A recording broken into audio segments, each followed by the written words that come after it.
Hello everyone. Today we will solve from question number 5 of exercise 17 class 8th में ICSE board. हम ICSE board के Sarna publisher की जो book है concise mathematics middle school करके जिसके राइटर आर के बंसल हैं, हम उस बुक को सॉल्व कर रहे हैं। इससे पहले हम चैप्टर 1 से लेके अभी तक जितने भी क्वेश्चन हैं सभी चैप्टर 17 में एक ही एक्सरसाइज आपके एक्सरसाइज 17 के 4 नंबर क्वेश्चन तक हमने सभी क्वेश्चन के सभी पार्ट सॉल्व करे हैं। उन सभी वीडियो का लिंक आपको नीचे डिस्कशन बॉक्स में मैं दे दूंगा। अगर इससे पहले अगर किसी भी क्वेश्चन में आपको कोई डाउट है तो आप नीचे डिस्कशन बॉक्स में जाकर उस वीडियो को देख सकते हैं। टॉपिक आपका क्वाड्रिलेटरल चल रहा है ना। चलिए करते हैं क्वेश्चन नंबर 5। क्वेश्चन 5 है आपका ABCD is a rectangle if angle BPC is equal 124 degree calculate BAP and ADP। ये हमें ABCD रेक्टेंगल दिखा है, याला एंगल 120 डिग्री, तो हमें BAP यानी कि ये फाइंड करना है BAP ये, और एक ADP और एक याला एंगल फाइंड करना है। कैसे होगा चलो बताते हैं, करते हैं इसे क्वेश्चन नंबर 5 को। तो ये मैंने फिगर बना ली है, रेक्टेंगल ABCD, ये पॉइंट P है, ये एंगल हमें दे रखा है 120 डिग्री। पहला फाइंड करना है BAP, ये BAP है ना, थोड़ा गलत हो गया मैंने, सही कर दिया BAP, और दूसरा है ADP। BAP कौन सा, याला। ये एंगल कैसे फाइंड होगा ये हमें बताना है, और दूसरा है ADP और हमें एक ये एंगल फाइंड करना है। ठीक है, कैसे होंगे चलिए बताते हैं। अब ये क्या गिवन है, हमें रेक्टेंगल है। तो मैंने एक इंट्रोडक्शन वाली वीडियो बनाई थी क्वाड्रिलेटरल, जिसका लिंक मैंने आपको पहले एक्सरसाइज में था, इस वीडियो में दे दूंगा, उसमें वो जरूर देख लेना कि क्वाड्रिलेटरल में एक रेक्टेंगल भी क्वाड्रिलेटर है, इसकी प्रॉपर्टी क्या है वो यूज करेंगे। तो इसमें हम जो प्रॉपर्टी यूज करने वाले हैं कि डायगोनल्स आर इक्वल, हमें मालूम है रेक्टेंगल के डायगोनल्स इक्वल होते हैं, और दूसरी जो प्रॉपर्टी है कि डायगोनल बाइसेक्ट ईच अदर, यानी कि बाइसेक्ट कर रहे हैं। बाइसेक्ट का मतलब AP इक्वल टू होगा CP के और BP इक्वल टू होगा DP के, और इसके डायगोनल्स की इक्वल होते हैं। तो जब डायगोनल्स इंटरसेक्ट करें किसी पॉइंट पर तो ये चारों पार्ट्स यानी कि AP CP और BP DP ये सारे के सारे आपस में इक्वल होंगे, क्योंकि बाइसेक्ट कर रहे हैं। इसका मतलब AP equal to CP। Example के तौर पर आपको समझाने के लिए, मान लो AC 10 है तो AP इक्वल टू CP, तो AP कितना होगा 5 और CP कितना होगा 5 है ना, और BD भी कितना होगा 10, क्योंकि रेक्टेंगल के डायगोनल्स इक्वल होते हैं और ये बाइसेक्ट भी करते हैं। तो BP भी 5 हो गया, DP तो सारे के सारे क्या है 5 हो गए, यानी कि AP equal to CP equal to BP equal to DP। Clear. ये प्रॉपर्टी हम कहाँ लगाएंगे, कैसे लगाएंगे बताते हैं। सबसे पहले तो मैं एंगल APB निकाल देता हूँ। APB प्लस BPC क्या होगा 180, क्योंकि ये लीनियर पेयर एंगल है ना। चलिए करते हैं, समझ में आ गया ना। तो मैं लिखता हूं एंगल कैसे ABP लिख रहा हूं, APB कैसे मिस्टेक हुई आज। एंगल APB कौन सा याला एंगल है ना, APB plus BPC plus angle BPC, इन दोनों का सम क्या होगा 180 डिग्री। क्यों, क्योंकि ये लीनियर पेयर एंगल है। इससे क्या होगा APB की वैल्यू हम फाइंड कर लेंगे। APB प्लस BPC हमें दे रखा है 124 इज इक्वल 180 डिग्री। तो क्या हुआ, the value of APB is equal 180 minus 124। तो APB की वैल्यू आ गई, देखो कितनी हुआ 56 आ गई, 10 में से 4 गया 6, यहाँ रह गया कितना 7 में से 2 गया 5, 50 60। क्लियर। APB कौन सा है याला, तो ये एंगल हमने निकाल लिया 56। यहां तक क्लियर। फर्स्ट पार्ट में हमें करना है BAP एंगल कौन सा है। अब देखो इन ट्राइंगल APB हमें मालूम है AP इक्वल टू BP, क्यों, डायगोनल्स बाइसेक्ट ईच अदर, और भी रेक्टेंगल और बाइसेक्ट भी करते हैं, चारों आपस में इक्वल होते हैं। क्या मैंने बताया, एक्सप्लेन करा, क्योंकि डायगोनल्स क्या होते हैं इक्वल होते हैं, है ना। तो इन ट्राइंगल APB लिख लेता हूं चलिए। हाँ एक बात और है ना कि ये क्वेश्चन ये नहीं किसी तरीके से और भी तरीके से हो सकता है। मैथ के क्वेश्चन और खासतौर पर एंगल वाले सॉल्व करने के कई तरीके होते हैं, कई तो नहीं 2-4 तरीके से हो जाता है। हो सकता है आपने कर रखा, आपने किसी और मेथड से कराओ, लेकिन उससे कोई फर्क नहीं है, सही होना चाहिए, आपका आंसर मिलेगा। तो इन ट्राइंगल APB, तो पहले तो मैं आपको लिख देता हूं कि AP इक्वल टू BP। क्यों समझिए, अभी मैंने एक्सप्लेन करा AP इक्वल टू BP, जो डायगोनल्स है जिस पॉइंट से इंटरसेक्ट करें तो AP CP DP BP चारों के चारों इक्वल हो गए। तो ये साइड्स इसके इक्वल है, तो ट्राइंगल कैसा हो गया, आइसोलेसिस ट्राइंगल हो गया।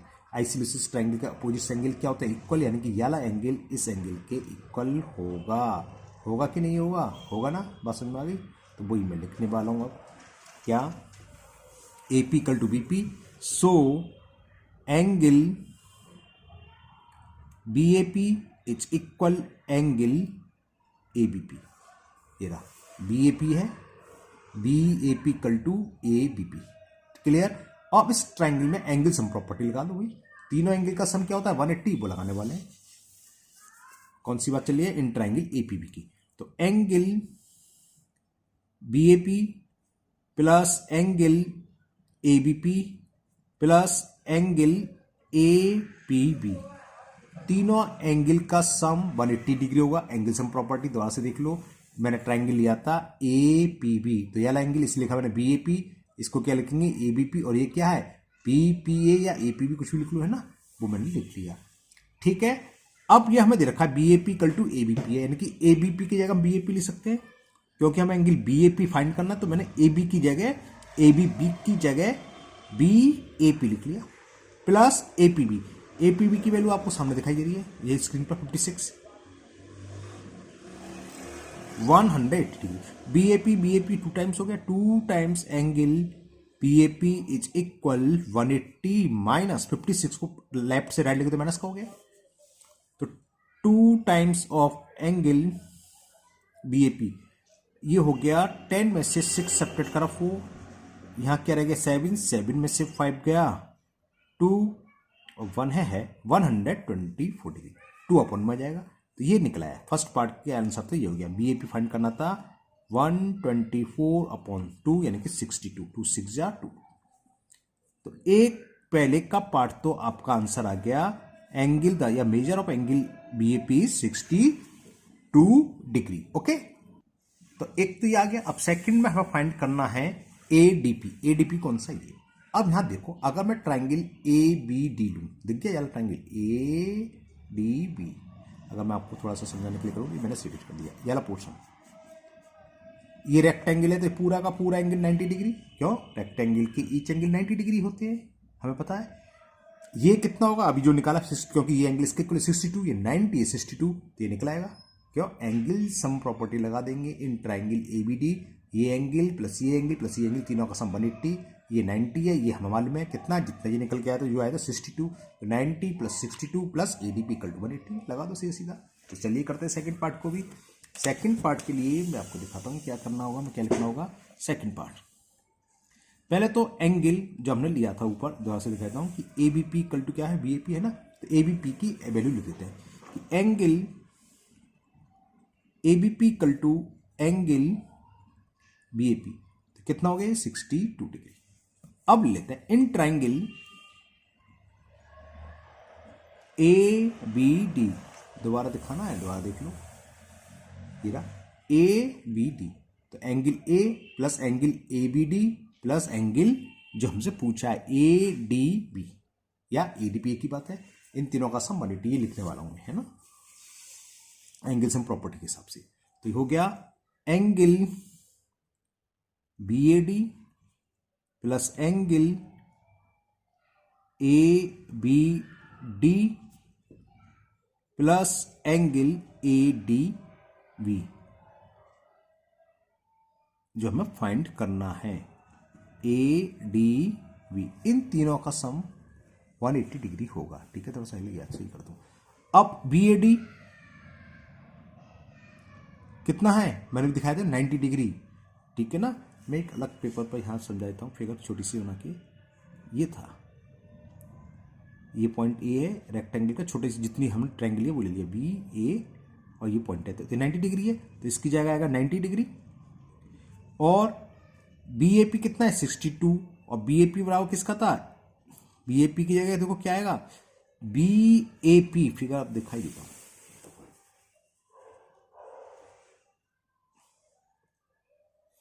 ए बी डी दिख रहा है।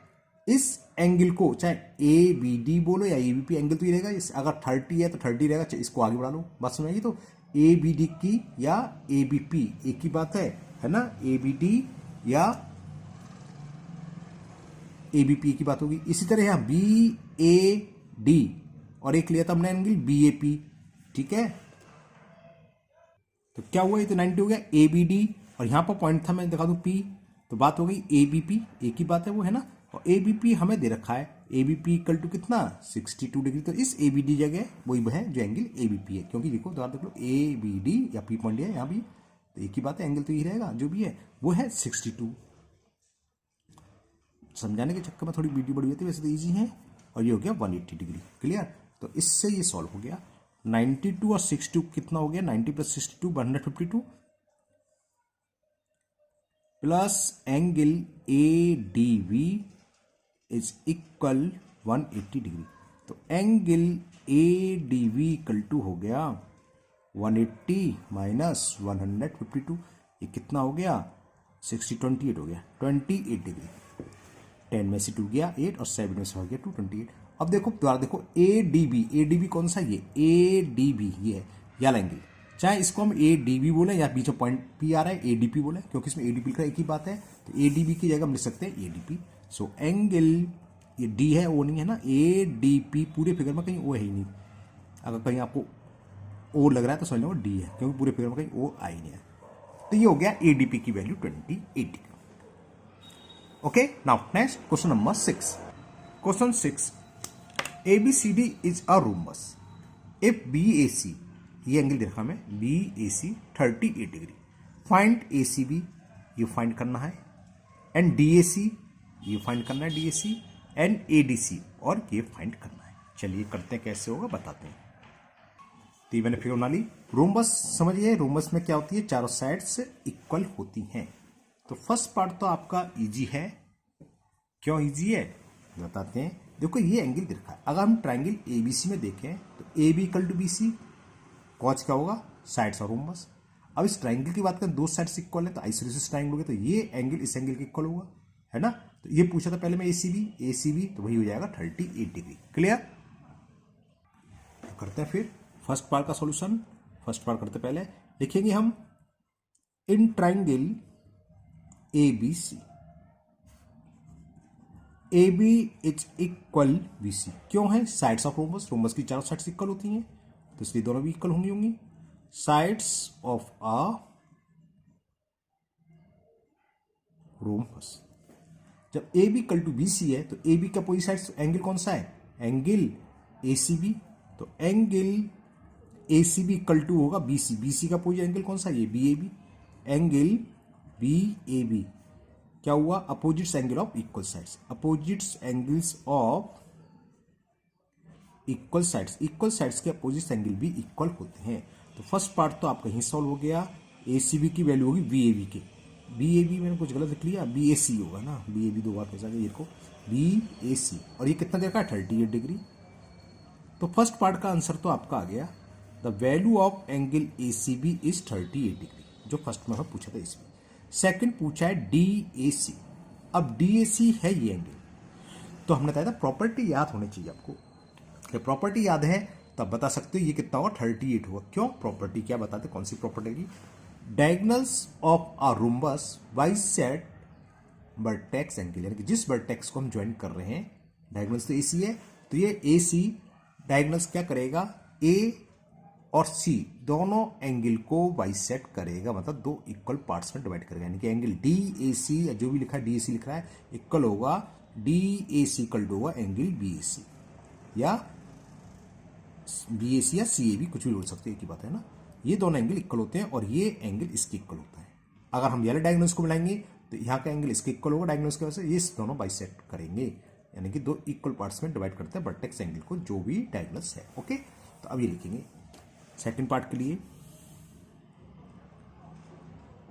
कि लिखोगे angle DAC is equal angle CAB,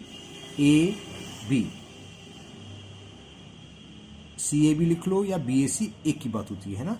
दोबारा से दिखाई देता हूं मैं, DAC कौन सा एंगल है, ये एंगल इसके इक्वल, इसको चाहे हम CAB लिख लें, जो CAB लिखा है, या BAC लिख लो, ये तो आप जानते हैं।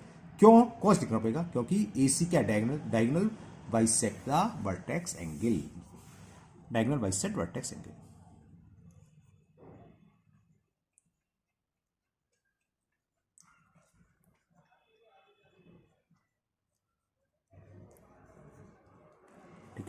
एंगल डी ए सी की वैल्यू वही होगी जो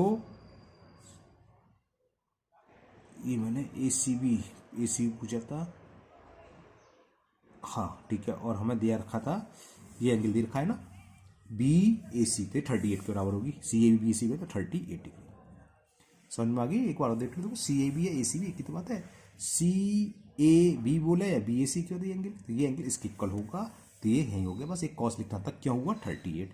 तो ये सेकंड पार्ट भी आपका सॉल्व हो गया। इसलिए आपको प्रॉपर्टी मालूम होनी चाहिए हर तरह के कोऑर्डिनेटर्स की, कोऑर्डिनेटर से आपका टॉपिक है। थर्ड पार्ट करना है एडीसी। देखो एडीसी कौन सा एंगल है, ये वाला एंगल फाइंड करना है, ये कितना होगा, ये 38 तो ये कितना हो गया 76। तो पहले वो लिख रहा हूं एंगल डी ए बी, दिख गया डी ए बी, पूरा क्या लिखेंगे d A C plus b a c, ठीक है, ये लिखने वाला हूं मैं एंगल डी ए सी। तो लिखेंगे angle D A B is equal होगा angle D A C plus angle c A b, और डी ए सी कितना है 38, इतना सी ए बी था, बाइसेट करा था 38 प्लस 38, तो ये आ गया आपका 76 डिग्री। डी ए बी 76 आ गया, लेकिन हमें डी ए बी नहीं, हमें फाइंड क्या करना है ए डी सी। ए डी सी कौन सा, ये मैंने क्यों निकाला ये पूरा एंगल, क्योंकि इन दोनों का संबंध 80 होगा, दो लाइन पैरेलल हो एक ट्रांसवर्सल हो, तो सम ऑफ द सेम साइड या को इंटीरियर बोलते हैं, उनका सम क्या होता है 180। अब वही लिखेंगे हम angle D A C plus angle A D C, ठीक है ना, वही मैं लिख रहा हूं angle D A B plus angle A D C, इसका सम होगा 180 डिग्री। कॉस में लिख सकते हो सम ऑफ को इंटीरियर एंगल, क्यों है, क्योंकि ये को इंटीरियर एंगल्स हैं। डीएबी की वैल्यू मालूम है हमें 76 डिग्री, एंगल एडीसी फाइंड करनी है, तो यहां से फाइंड हो जाएगी, 76 को लेफ्ट से राइट में ले जाएं तो एंगल एडीसी इज इक्वल होगा 180 माइनस 76, तो कितना हो गया 104 डिग्री। तो ये दोनों पार्ट्स आपके सॉल्व हो गए। एक का आंसर आ गया 38 डिग्री डीएसी का, एसीबी का भी 38, और दूसरा था एडीसी, तीन पार्ट सॉरी, और 104। तो ये क्वेश्चन 6 आपका कंप्लीट हुआ। Now next question number 7। Question 7 ABCD जी रोम्बस, तो सेम 6 की तरह हो गया, रोम्बस वाली प्रॉब्लम है, सारी प्रॉपर्टी बता दी वही लगेगी। BCA is 35 degree, find ADC. चलिए मैं पहले फिगर बना दूं, फिर देखते हैं क्या क्या दे रखा है, क्या क्या हमें फाइंड करना है। एक एंगल दे रखा है बीसीए और एडीसी फाइंड करना है, चलिए करते हैं। तो क्वेश्चन था एबीसीडी ये रोम्बस, मैंने एक रोम्बस बना लिया एबीसीडी, चारों साइड इक्वल है ना, अपोजिट साइड पैरेलल, ये तो जानते हैं आप। और दे रखा है बीसीए, बीसीए यानी कि ए को सी से ज्वाइन करूं पहले, ये एंगल दे रखा मैं, बीसीए इज 35 डिग्री, तो फाइंड एडीसी, ये फाइंड करना है एडीसी। अब देखो हम देख एक दिन कई तरीके होते हैं मेथड करने के। अब ये 35 तो ये भी 35 होगा, आप समझिए क्यों होगा, क्योंकि अभी बताया डायगोनल बाइसेक्ट करते 35 हो गया। अब ये दोनों सेट्स, ये 35 तो ये भी 35 हो गया, 35 70, और तीनों का सम 180, तो ये 110 हो गया। चाहे ऐसे निकाल लो, चाहे ये 35 तो ये 35 निकलो, तो ये निकाल लो, जितना ये होगा उतना ही वो होगा, क्यों opposite angles of parallelogram. Rhombus क्या था, रोम्बस में अपोजिट एंगल इक्वल होते हैं, rhombus is also a parallelogram, इसके पैरेललोग्राम बोल दिया था मैंने, है वरना रोम्बस के अपोजिट एंगल आपस में इक्वल, जितना बी होगा उतना ही डी होगा, जितना पूरा एंगल होगा उतना ही पूरा सी होगा। तो सबसे पहले मैं ये एंगल निकल रहा हूँ ए सी डी, ओरल तो निकला है तुरंत है ना, 110 होगा, लेकिन थोड़ा लिखना होता है, ऐसे तो लिखोगे नहीं एग्जाम में। तो क्या क्या लिखते हैं, angle A C D equal to होगा एंगल ए सी डी, समझिए कौन सा ए सी डी, यानी कि ये एंगल इसके इक्वल होगा, वो लिखा है, क्यों समझिए diagonal bisect the vertex angle. Cause लिखना चाहें लिख सकते हैं, because diagonals of a rhombus, आप पैरेललोग्राम भी लिख सकते हैं, और फिर रोम्बस, पैरेललोग्राम नहीं लिखना है ना, पैरेललोग्राम के नहीं, कोई रेक्टेंगल लीजिए पैरेललोग्राम, लेकिन रेक्टेंगल के डायगोनल्स बाइसेक्टिंग करते हैं, रोम्बस जिसके चारों साइड इक्वल होंगी, जैसे स्क्वायर है स्क्वायर के भी बाइसेक्ट करेंगे, और रोम्बस के चारों साइड इसके करते हैं ना। Diagonals of a rhombus bisect, diagonals of rhombus bisect vertex angle, vertex angles, angles को लगाए, ये वर्टेक्स ये भी है, ये भी, दोनों को बाइसेक्ट करते हैं। तो ACD तो निकलाया, ACD की वैल्यू आ गई ACB के बराबर, और ACB हमें रखा है 35 डिग्री, क्लियर। लेकिन हमें तो ये एंगल फाइंड करना है, तो इस ट्राइंगल में हम एंगल सम प्रॉपर्टी है, ये निकलाया तो ये भी 35 हुआ, क्यों? Because CD equal to AD, है ना, समझ में आया? तो लिखते हैं इसकी CD इक्वल टू AD, क्यों है? क्योंकि ये साइड्स ऑफ अ रोम्बस है, रोम्बस की साइड है ये, क्लियर। तो CD की वैल्यू AD है, तो CD का अपोजिट एंगल कौन सा? ये वाला CD का अपोजिट एंगल ये, इसे क्या लिखेंगे आप? DAC लिख लो चाहे CAD, वो आपकी मर्जी, कुछ लिख लो, मैंने CAD लिख रहा हूँ चलो। और AD के अपोजिट एंगल है ये हमने ऑलरेडी लिखा हुआ है क्या? ACD, तो इसको ACD लिखे हुए, एंगल ACD। इससे क्या हुआ? एंगल CAD की वैल्यू 1 बढ़ गई, ACD के इक्वल है, यानी कि 35 डिग्री है। अब क्या करेंगे? देखो इन ट्राइंगल ACD लेंगे, ठीक है ना। तो ले लेते हैं इन ट्राइंगल ADC, मैं एक और दिखा देता हूं आपको, मैंने रफ एनालिसिस से बार जरूर होती है। ADC ये साइड इसकी, ये 35 था तो हमने बताया था ये भी 35 आ गया था, और ये भी 35 को हम लिख चुके ऊपर, है ना, ACD और ये सब। अब एंगल सम प्रॉपर्टी लगा दो, angle ACD plus angle CAD plus angle ADC, तीनों का सम 180, angle ACD plus angle CAD plus angle ADC, यानी कि ये एंगल, ये हमें फाइंड करना है। एंगल सम प्रॉपर्टी लगाए, लेते हैं कि angle ACD plus angle CAD plus angle जो हमें फाइंड करना है ADC, इन तीनों का सम क्या होगा? 180। लिखना चाहे लिख सकते हैं एंगल सम प्रॉपर्टी।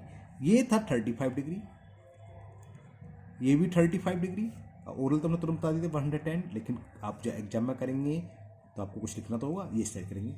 35 प्लस 35 हो गया 70, plus angle ADC is equal 180 degree, तो एंगल ADC की वैल्यू आ गई 180 माइनस 70, 110 डिग्री। ओके, तो ये ADC की वैल्यू फाइंड हो गई। तो आज के वीडियो में ये तीन ही क्वेश्चन है, तीन जरूर है क्योंकि थोड़ा को समझाने टाइम लगता है, लंबी वीडियो आती है 20-22 मिनट की हो गई है, तो इसको ही स्टॉप करते हैं। इसके आगे क्वेश्चन हम नेक्स्ट वीडियो में बनाएंगे। मुझे उम्मीद है ये तीनों क्वेश्चन आपको बहुत अच्छे से समझ में आ गए होंगे। फिर भी अगर आपको किसी क्वेश्चन में कोई डाउट है तो आप कमेंट बॉक्स में कमेंट करें, मैं उसको दूर करने की पूरी कोशिश करूँगा। अगर आप लोग पहली बार चैनल पर आए हैं तो चैनल को सब्सक्राइब करना ना भूलें, साथ ही साथ बेल आइकन जरूर प्रेस करें, जिससे आगे जो भी वीडियो जब भी अपलोड होगी उसका नोटिफिकेशन आपको मिल जाएगा और वो वीडियो आपकी मिस नहीं होगी। इस वीडियो को अपने दोस्तों को भी शेयर करें, जिससे कि वो भी इसका फायदा उठा सकें। फिर मिलते हैं नेक्स्ट वीडियो में। Thank you, have a nice day.